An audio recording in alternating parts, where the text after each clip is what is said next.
Hello, welcome back. I'm Eleanor. Thank you for coming. And this is my podcast between nasi goreng and fried rice.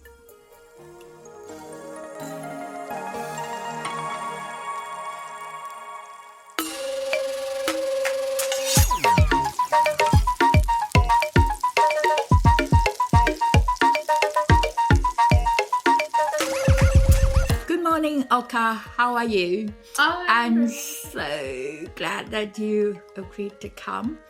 And we should start with your full name and title because I'm not sure I'll pronounce it right. First of all, thank you so much for having me. It's so nice to see you after many years. Although we have kept in touch via email, it's been a long time since I've seen you in person. My name is Kairani Baroka. Like most Indonesians, I don't have a last name and I go by a nickname, which is Okka. So that's what you'll be calling me because you've always called me Okka. I always call you Okka. Yeah, you've always called me Okka. I wouldn't know how to do it otherwise. The first thing is, as I said, thank you so much for coming. And it's been a long time. I'm so glad to see you after all this time. Me too. And maybe we can recap a bit about how we met and how we know each other. Although we've been trying to do remember that this morning. And it seems like such a long time ago. I think it's true. I've got a photo that pops into my head. I think it's True Sisters of Frida and True Disabled Women. It must have been through Sisters of Frida. And I'm trying to remember, I know we have some friends in common, like Annabelle Crowley. And I did a podcast with Lani, who's also a member of Sisters of Frida. It must have been through, I know I attended a Sisters of Frida meeting. I'm trying to remember, how did we first meet? But in any case, I'm happy we did. I think it's probably because I'm Malaysian, you're Indonesian. Yeah. And so we have a lot in common apart from cuisine. And let's go back to the title of this podcast, Between Nasi Goreng and Fried Rice, because I love nasi goreng. Mm-hmm. Me too. And and the Chinese fried rice. And one of my favorites is egg fried rice. Ooh. And, I can never tire of eating it. It's delicious. And my grandma always used to say, like, you're not, actually my mom also says, you're not full until you've had rice. And so even if I've eaten like a lasagna or something, they'd be like, but you haven't had rice.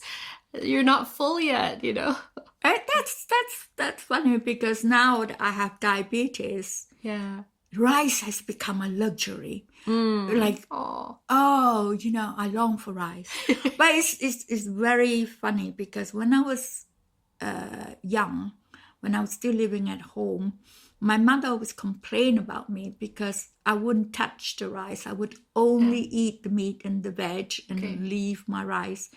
Maybe I was wiser then to avoid carbs. Maybe, but you're in your instinct or something. Yeah. But one of the most important things I think that I invited you here is I want to hear more about your book, the book. Thank you. I'll let you talk about it, I think. Yeah, so in front of me I have advanced reader copy of Anna Infinite, which is the title of my book. It's my prose debut. So I've written 4 poetry books in the past, and this is my 5th book, and it's the first time I've done prose, although there is poetry in it, and I call it speculative nonfiction. So basically, this book took 14 years talking about crip time, but it could not have come out any earlier because that is the amount of time it took my body my body-mind to process everything.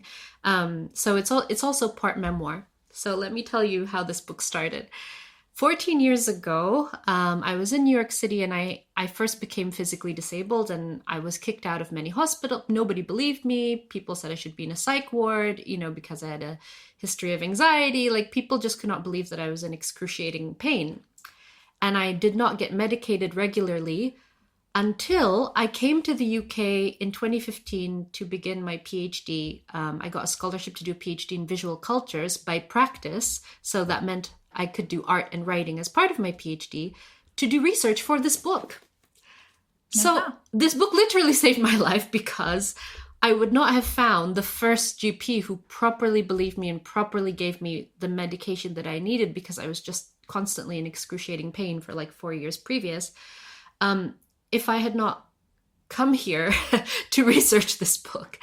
And that summer in 2011, when I first became, I got nerve damage and fatigue and all of this stuff, and was constantly being disbelieved, I learned about this very famous painting by Paul Gauguin called Anna la Javanaise, or Anna the Javanese. And it is a picture of a young girl. Let me show you here in the book. There's a reproduction of it. Naked, a girl presenting person, naked with a monkey at their feet. And I thought, oh my goodness, because I'm also Javanese, right? My cultures are Javanese and Minang, and like, what was this person doing? But I instinctively kind of knew, like, oh, they were disbelieved about their pain. And I really clung to, I think it really imprinted on me because of the trauma. Picture, it's this one. Yeah, because I used to look at Gauguin's pictures when I was in France. So. Yes, of course, you must have. Yeah, it's actually one of the most valuable paintings in the world. And it really imprinted on me, and I started talking to the spirits of Anna or Annas. And the book begins with, this little panel that says, Anna is a name that in Bahasa Indonesia or Indonesian can mean one Anna or multiple Annas, as any noun in the singular in Indonesian can also mean that noun in the plural. Yeah. So I literally made infinite versions of Annas. There's like Anna 3,333,333. There's Anna number 0.0017. Like I made up all these so many Annas. Like I painted them. I made a performance installation that I performed at the ICA in 2018 and also at Salz Basel for Art Basel Week in Switzerland. And I made digital collages that I wrote short fiction, science fiction, poetry, just like I iterated and iterated and iterated. And it was a way to keep myself alive as well, because I was like, well, at least this one person in history can understand what it means to be disbelieved, because I wanted to get to the root of why is it that we are taught to disbelieve people who are especially brown and vulnerable in other ways, marginalized people such as children, right? Because Anna would have been a child, and people of marginalized genders and sexualities. Like, why is it that people are taught to disbelieve us about our pain? So that's why I did my PhD in visual cultures, and I connect Anna's possible stories to how brown people are still presented today in visual media in the West, whether it's, the Daily Mail saying, oh, these child refugees aren't children, they look older, like the intersection of racism and ableism, right? Like, basically, my PhD thesis was very simple. It was, there's the possibility of pain in every picture, which is a fact, right? Because all of us have, gone to work when we've had a headache and we don't tell people, or had period cramps and we don't necessarily tell, the person we're walking down the street with, or, and especially with the rise of social media, I'm sure all of us have experiences of, oh, there's a photo of me smiling, but I'm really having a bad day, but I'm not necessarily going to put that in a caption, No, and right? I always feel, sorry, I interrupt you. No. But I always feel like when I write these things in Facebook, I said, oh, people are going to think, oh no, it's another rant about something that she experiences every day, because I get very dizzy. So I have a very wobbly head. And I say today, everything is like I've got a mind fog. Yeah, I have brain fog as well. Yeah. And if you do that and you start to doubt yourself. Yes. And I think it's similar to that. And most disabled people, especially if you're disabled and brown, person of color, you know about people making you invisible, that your 100%. voice isn't heard. Yeah. And I mean, this is sort of one reason why I'm doing this podcast, is in my own small way. I want to ask people how they feel about, as Southeast Asian, how they feel about that. But you that's a brilliant idea for a podcast, and I'm so glad it exists, especially because nasi goreng and fried rice are in the title, and we previously discussed that we're both big fans of those foods. Literally, look at my iPhone photo is like rice tumpeng, which is like yellow rice. I love rice. And so it kind of, I think the spirits of the Anas really kept me company, because I was like profoundly isolated, especially coming here alone as a migrant. But also even when I was at home in Indonesia, with just the complete and total disbelief and the lack of awareness about access, right? And access meaning also, obviously getting medication. And the thing is, that is not inherent to our peoples. So I have a colleague, Slamet Amex Tohari, who I always cite because he's the one who taught me, reacquainted me with my own Javanese culture, in which we have disabled gods, right? Like pre-colonialism, pre-Dutch colonialism, he writes about this, like disabled people were seen as holy and closer to the spiritual, and were like really protected. And then in Indonesia, we were colonized by, the British at some point, the French. I don't really know any Indonesian. I think that's Hanuman.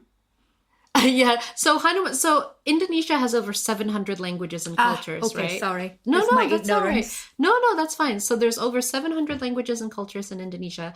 My cultures are Javanese and Minang, and Hanuman, and a lot of like Indian culture, like Mahabharata, Ramayana, and Hanuman became part of Javanese culture and also Balinese culture. So we have our own versions of those stories, and it's mixed with it's syncretic with like Hinduism, Buddhism, Islam. So the way like my family practices Islam is probably very different from like somebody in the Middle East, because it's mixed with indigenous cultures and all of these varieties. So in any case, Dutch colonialism came, and Dutch hospitals came, missionary hospitals, right? Yeah. And with missionary hospitals, it was, if you are different, including disabled, that difference has to be stamped out, right?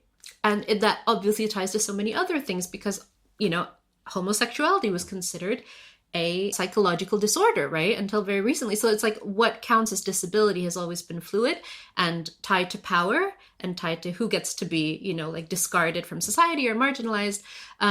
So it really was very life affirming to know that ancestrally, this body is not one to be shunned and is not one to be disbelieved, but it's colonial ableism has really overtaken most of the world to make us believe that you are abled until proven disabled, right? And what counts as proof is always shifting, and what counts as proof is always according to abled people, right? So I had so much trauma from people saying, "Oh, but you seem fine." Yeah. I'm sure you get that all the time. But you look fine. And it's like, you don't. You look good, even. Yeah, exactly. I think a colleague of mine was like, "Oh, yeah, you put lipstick on and then, your disability goes away." It's like people don't think, it's ridiculous. Can I ask? Because it was my ignorance, even though Malaysia is right next to Indonesia. I don't know a lot about Malaysia. But Indonesia is the biggest Muslim kind of country in the world. It has, I wouldn't call it a Muslim country, but we have the biggest population of Muslim people in the world, yes. And Javanese is quite different from kind of what we might perceive as Indonesia. I've only ever been to Bali once. Okay, And I think that opened my eyes to the fact that, coming from Malaysia, with a sort of, if you want to call it, a sort of Muslim background. Of, many Muslims in Malaysia. Yes. It is very different. So I'm just saying that because some people might not realize that there is a huge diversity in Indonesia. 100%. So my other culture is Minang or Minangkabau, which comes from West Sumatra. And Minang people were actually the largest matrilineal society in the world. And we're also a Muslim society. So people don't know that actually the largest matrilineal culture in the world is Muslim. And the way that works is, as with all forms of Islam in Indonesia, there's a bit of indigenous culture in there. You know, like women inherit the house and the land, and you know, there's a huge attachment to Bundo Kanduang, this figure of the mother, you know, being the leader. We give the men fancy titles so they feel good. But actually it's feminized bodies that have been, you know, like really exalted in Minang culture, and that remains to this day. Like there's Minang women are known to be very strong-willed and stubborn, which yeah, definitely in my family that is the case. But we've moved away. I don't want to interrupt you, but no. But we've moved away from your book. Oh, but it's all connected, because going back to ethnicities and cultures, and like, yeah, people don't know that Indonesia has all these hundreds of different cultures, right? So when I was researching this book initially, you know, there's so many biographies of Gauguin because he's one of the, you know, foremost French painters, and historically, and all of these biographies, you know, every little detail about Gauguin's life would be like so precise, right? Oh, he went here, he did this, he married the, you know, and the details about the brown, especially, you know, young people, like children that he painted, were so interchangeable. As for Anna's ethnicity is always interchangeable. So like it was rare for me to find art historical books that describe their ethnicity the same. So they have been described as Javanese, Sinhalese, half Indian, half Malay, half, exactly, Polynesian. You know, it's just like pick a brown, whatever. It doesn't matter. They just because Gauguin also painted Polynesian. Exactly. And there's a part in the book where I talk about, I look at the Tate archive online, and there's a print of Ana la Javanese, and they labeled it Polynesian girl. Wow. So again, that goes to something that is still happening today to East and Southeast Asian people in the UK, which is like, oh, where are you from? You must be from XYZ, and they just make up, you know, like I'm sure this happens to you all the time. People think, oh, where are you from? China, you know, like it's just like, there's no specificity to it, and it doesn't even matter. And I was like, that is wild, you know, and then it made me realize, well, if their ethnicities are different in all these books, then all of these books are making things up to some extent, right? Yeah. And all of these books are that we call art history, Western art history, already contain fiction, you know? So that's why I call this book speculative nonfiction, because it's like all the possible Anna stories. This could have been true, this could have been true, this could have been true. And it's also talking about my own journey of like, you know, trying to survive and eventually coming to a safer place, which I thankfully am in now. But it took so many years, because again, I was alone here in the UK for a long time, and, you know, not having access to public funds as a migrant, which I, you know, only got access to public funds like this year. I've been here 10 years. It was very, very difficult. And the constant disbelief, even among disability communities sometimes, you know, because there's this thing called crip normativity, which is like people assuming that they know what it means to be disabled. They assume, oh, you've told me your symptoms, you know, so I know what's going on, you know. And the thing is, you can never, ever know what is going on in a person just from looking at them. That is my basic point. And that applies to literally every human on earth, right? But you take that principle and you take what colonial ableism has done, especially in visual cultures, and it is, again, abled until proven disabled somehow, right? And I was telling so many people and scholars, like, okay, my assertion is very simple, really. This could have been a painting of a child in pain, of a person in pain, because Gauguin was a recorded domestic abuser, you know, was a recorded, like, very misogynistic and violent person. I start off this book with a content warning, because I just say there's a lot of violence in this. I black out words where I can to, you know, avoid being explicit. And I also tell people, like, take your time reading this, like, take breaks reading this if you need to, because even though I try my best to, like, not, you know, make it as scary as possible, like, this is a scary situation that this person was in. And, you know, we have to acknowledge that this was somebody who was most likely a slave, like, from accounts that they were ordered by, there's this Parisian opera singer, Madame Nina Pack, who said, quote unquote, I would like to have a little Negro girl. Yeah, she told this to a banker who worked in the Malayan Isles. And then all of it. This is according to one account. Again, there are differing accounts of how Anna was found by Gauguin. But in this account, according to Gauguin's art dealer, Alphonse Mucha, there's a little girl. Let me just read it out to you, but it's quite extraordinary. And the thing is, once again, this painting is something that is studied by people across the Western world, and there are no content warnings about this painting, right? It's an artifact of very likely abuse, but it's taught to be like, oh, this is not a painting of somebody who's worthy of our time, So this is my content warning. This is an escape story. There are vast fields of intertwined kinds of violence to pass through, and I try my utmost to reference them without sinking you, to allude to them without being explicit where possible. So that's how it starts.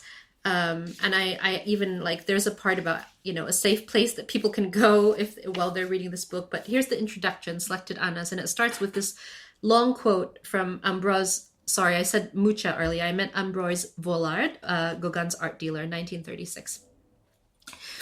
An opera singer, Madame Nina Pack, was on friendly terms with a rich banker who had business relations with the traders of the Malayan Isles. Uh-huh. The singer happened to say before the representative of one of these, I would like to have a little Negro girl. And once again, I'll remind people, if you don't know, Indonesia would experience slavery under Dutch colonialism for 200 years. A few months later, a policeman brought Madame Nina Pack a young half-breed, half-Indian, half-Malayan, who had been found wandering about the Gare de Lyon. She had a label hung around her neck with the inscription, Madame Nina Pack's address in Paris, Envoi de Java. She was given the name of Anna. Sometime later, in consequence of a little domestic drama in which Anna was implicated, she was dismissed. She came to me as I had known her at her employer's house to ask me to find her a good situation. I judged her qualifications as a housemaid to be very middling and thought she stood more chance of succeeding as a model. I told Gauguin about her. Send her to me. I'll try her, he said. Anna pleased him and he kept her. So that is what I know. There's a lot there. So she was very likely a slave, and it's amazing to me that I just wanted to sort of understand what are these violent systems about visual cultures that make us not see vulnerability where it is very clear, right? And that applies to literally all of us, especially people in marginalized body minds. And especially if you're a woman.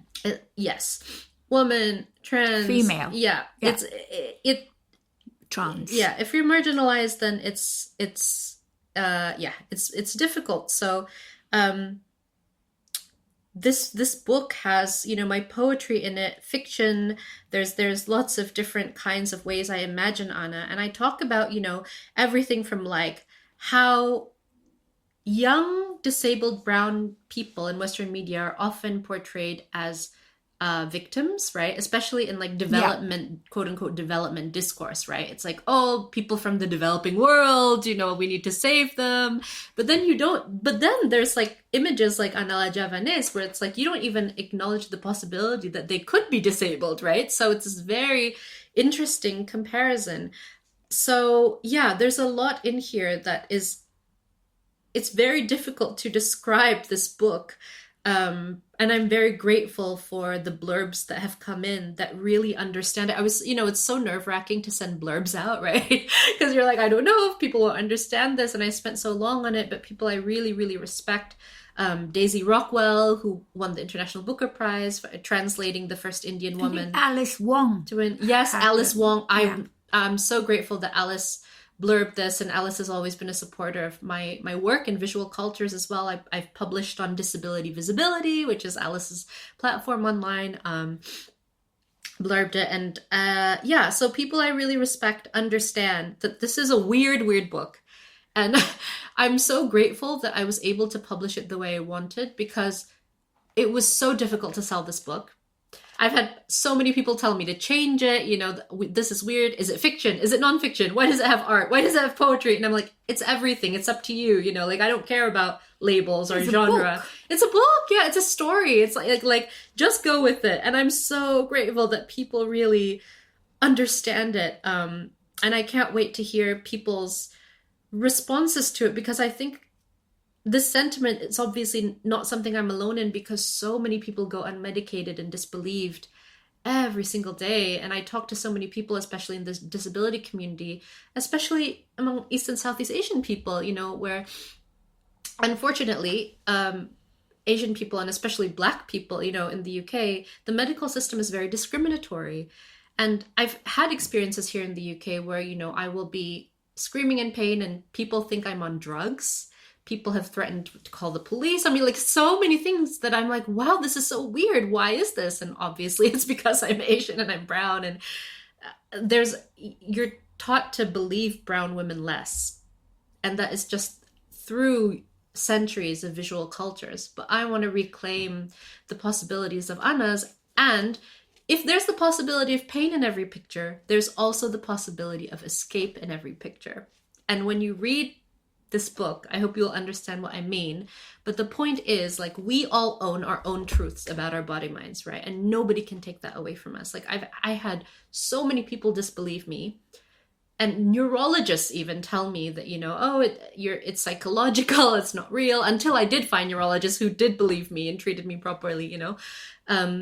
And so many people go disbelieved about so many different conditions every day, but ultimately, like, we understand our own body minds, you know, like, we have the histories of our body minds in our body minds, you know, like, the body remembers, the body mind remembers, and nobody can take that away from us. Like, even if people write biographies about us that are supposedly false, well, they're, you know, you have to think about who we are in position to society when or who the subject is in relation to society when we look at quote unquote art historical books or books that are supposedly fact. So I'm also an archives consultant, right? And I did a residency once at the UAL archives, and my paper that came out of it, which was I also turned into like a short film with little art bits, is every archive is a disabled archive, because you don't know. Like, every archive is a potential disabled archive. You know, you don't know who's dyslexic or has ADHD, you know, it's like, is neurodiverse, or, you know, is diabetic, you know, or is, you know, has lupus. Like, oftentimes especially for marginalized people, it has been dangerous to say that out loud, right? To disclose disability, right? So it's very likely that, you know, in an archive of artists, say, it's not about being like, oh, this artist used a wheelchair and a cane, they are the disabled artist, right? There's a lot of people who are not, quote unquote, visibly disabled, or even when they are visibly disabled, according to us in the disabled community, abled people may not catch on, you know, like if they, like, sometimes, you know, I have to like squat a lot when I walk, you know, like things like that. So there's the possibility of disability in every picture, in every archive. Can I come back to, you know, like, yes, it's true about visual culture, about brown people, but let's go back to East and Southeast Asians. In particular, yes. Yeah. And I've noticed that sometimes this invisibility is from our own people. Yes, yeah. Yes. And sometimes I find it difficult to sort of claim disability from my own community. Yes. I don't know if you've So have I, absolutely. I mean, I still, it's amazing to me because I just realized this year that I have a big family and lots of cousins, that most of my cousins did not know that I was going through this really difficult period. And one of them said, you know, because you always look so cheerful, and, you know, I'm young, and, you know, like, it's just all of these things, like, oh, you don't look sick, right? Yeah. It is really difficult to deal with that. And you also have to understand that, like, our countries, because they were formerly colonized, like, so many resources were taken from them, you know, so that's why there's not as good healthcare, right? There's not that. And again, all these indigenous cultures that did have disability justice in them, like Javanese cultures, were that part was stamped out by colonial medical missionary hospitals and all of these things. So I want to kind of frame it historically, like, unfortunately, it's societal, but it is something that, as I've discovered, like, isn't inherent if you go back, you know, to a lot of pre-colonial cultures, but it remains really difficult within our own communities. I completely agree. It's not just, it's also because I don't know whether it's history, because of culture. Yeah. And, I'm exploring that for my own book. Yeah.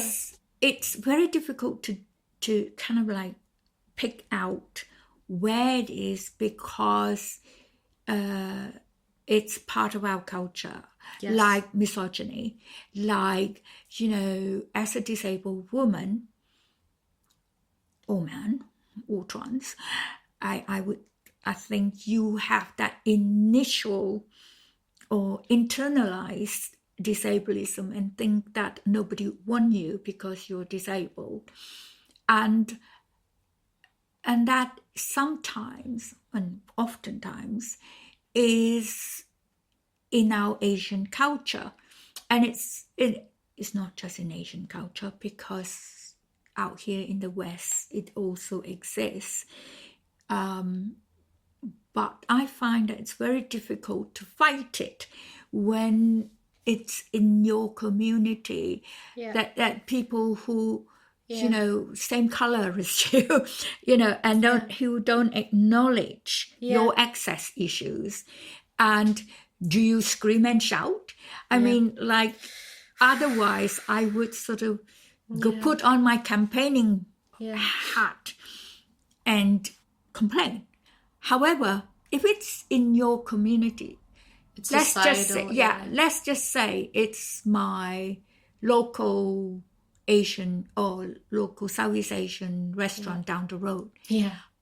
I don't want to go and campaign there because I eat there. I don't want them, I don't want that kind of... It is difficult, and it really depends on each person's specific circumstances and relationship, right, to the people in our community that we're talking about. And it is so difficult. It is so difficult.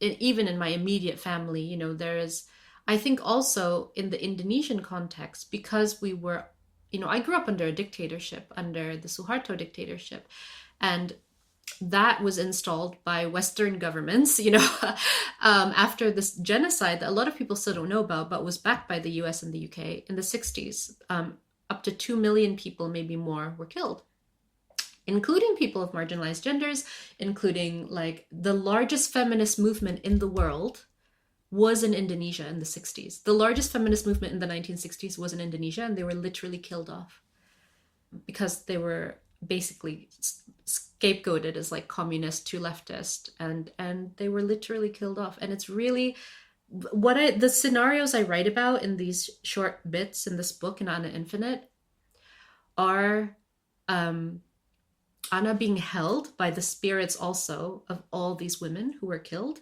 in that genocide. Because when you say like misogyny is part of our culture, it's like, I don't think so. Like, I mean, firstly, as I said, I come from the largest matrilineal culture in the world. So I'm grateful that like I never grew up with that in my own family. But also, again, the largest feminist movement in the world was literally murdered by Western-backed forces, which is also, I think I think there is, unfortunately, this Western stereotype of like, oh, oppressed Muslim women, right? Oppressed Asian women.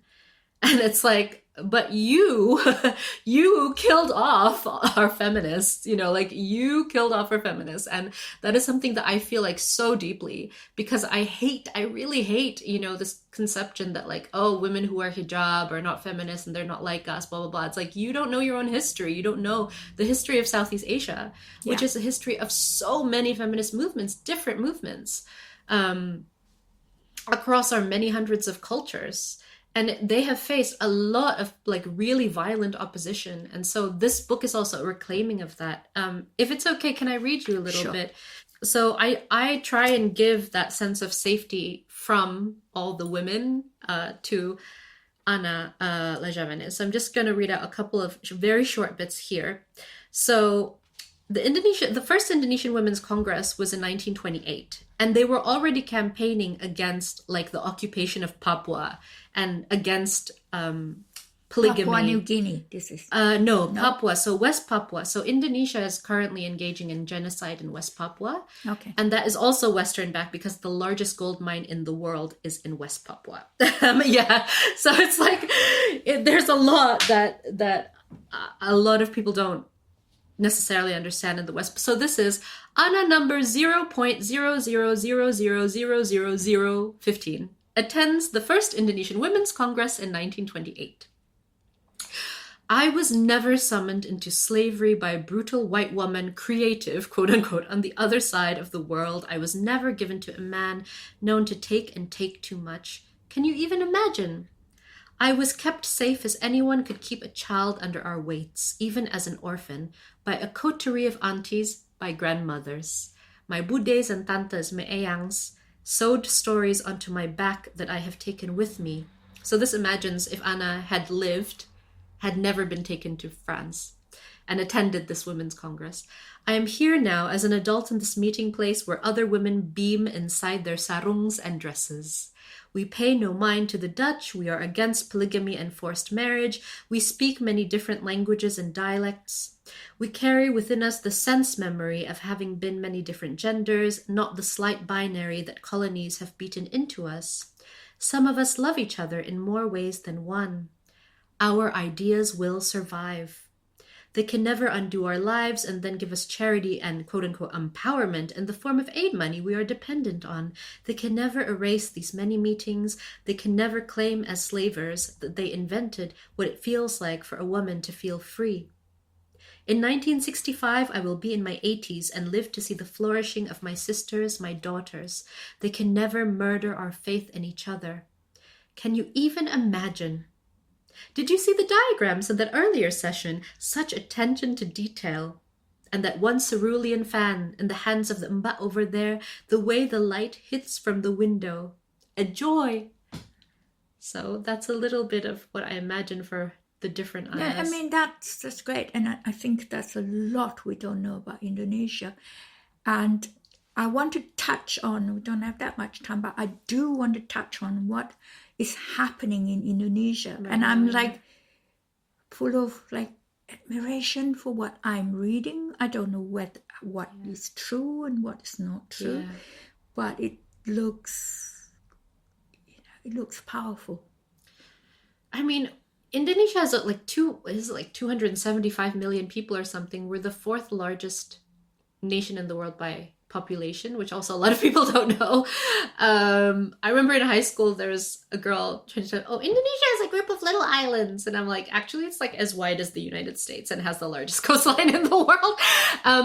So Indonesia is obviously going through a lot of unrest currently. There have been a lot of demonstrations that I'm in touch with family there all the time, and they say those demonstrations have died down, but they did spread like all across the country, and unfortunately people died, from state violence, which is not a news story, unfortunately. There was a rideshare driver. I don't know if you read.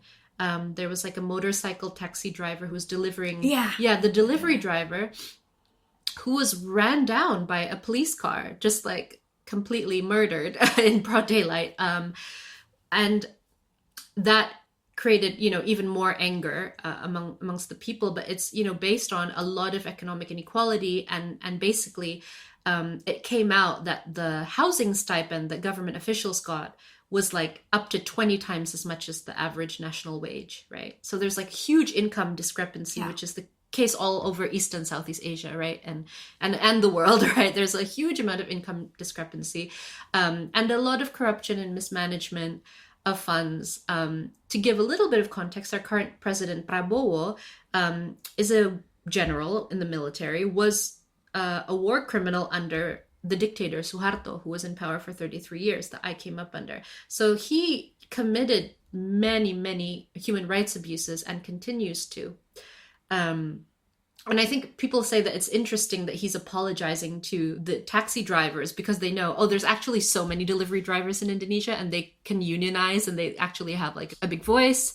But yeah, there's a lot of unrest and a lot of dissatisfaction with how things are being run. But to also understand that like the fact that this person was elected to power when they are part of this, like they were very central to this military capitalist dictatorship that I grew up under, just shows that like, I feel like, oh my God, I'm 40 years old now. I feel like, wow, my childhood never left, like, are we still in this dictatorship? Like what is going on when Prabowo was elected? So it's very And it unfortunately has a lot of bad deja vu, you know, especially for marginalized communities, because like in 1998, when there was a lot of demonstrations just before the fall of Suharto, like there was a lot of violence against Chinese Indonesians, for instance. Like, I remember that. Yeah, a lot of really horrible stuff happening to Chinese Indonesians who, you know, are obviously a minority in Indonesia.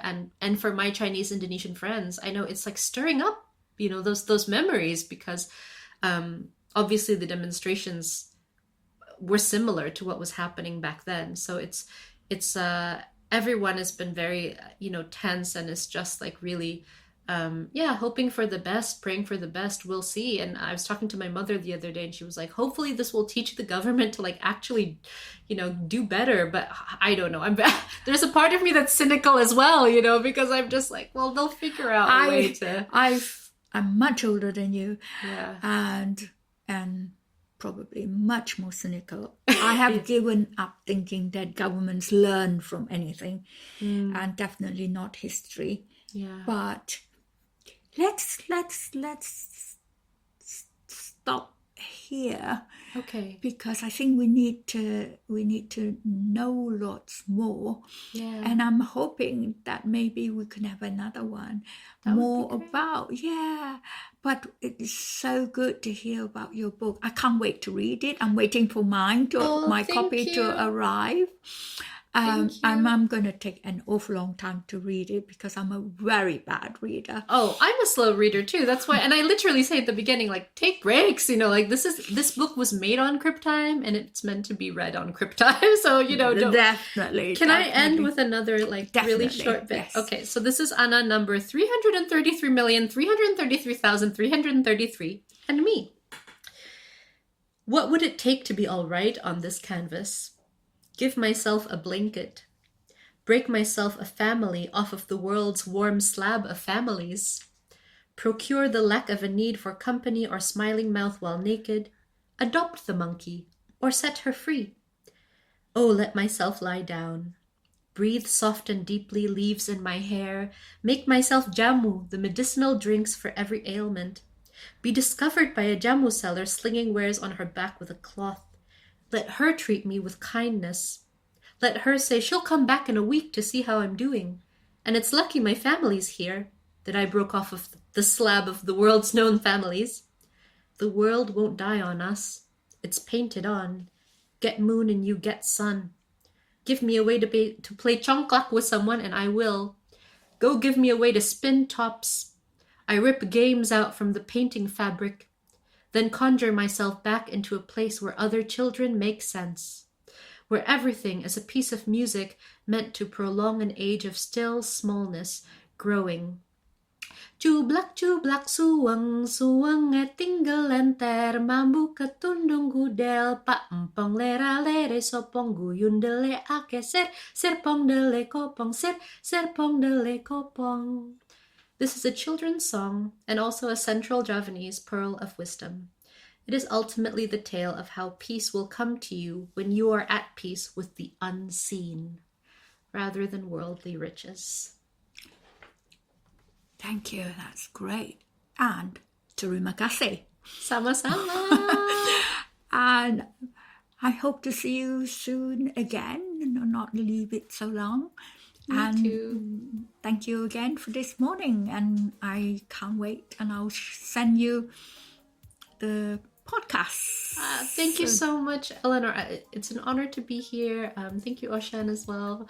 And I'm really glad this podcast exists, and I won't stop talking about this book ever. No, so. don't.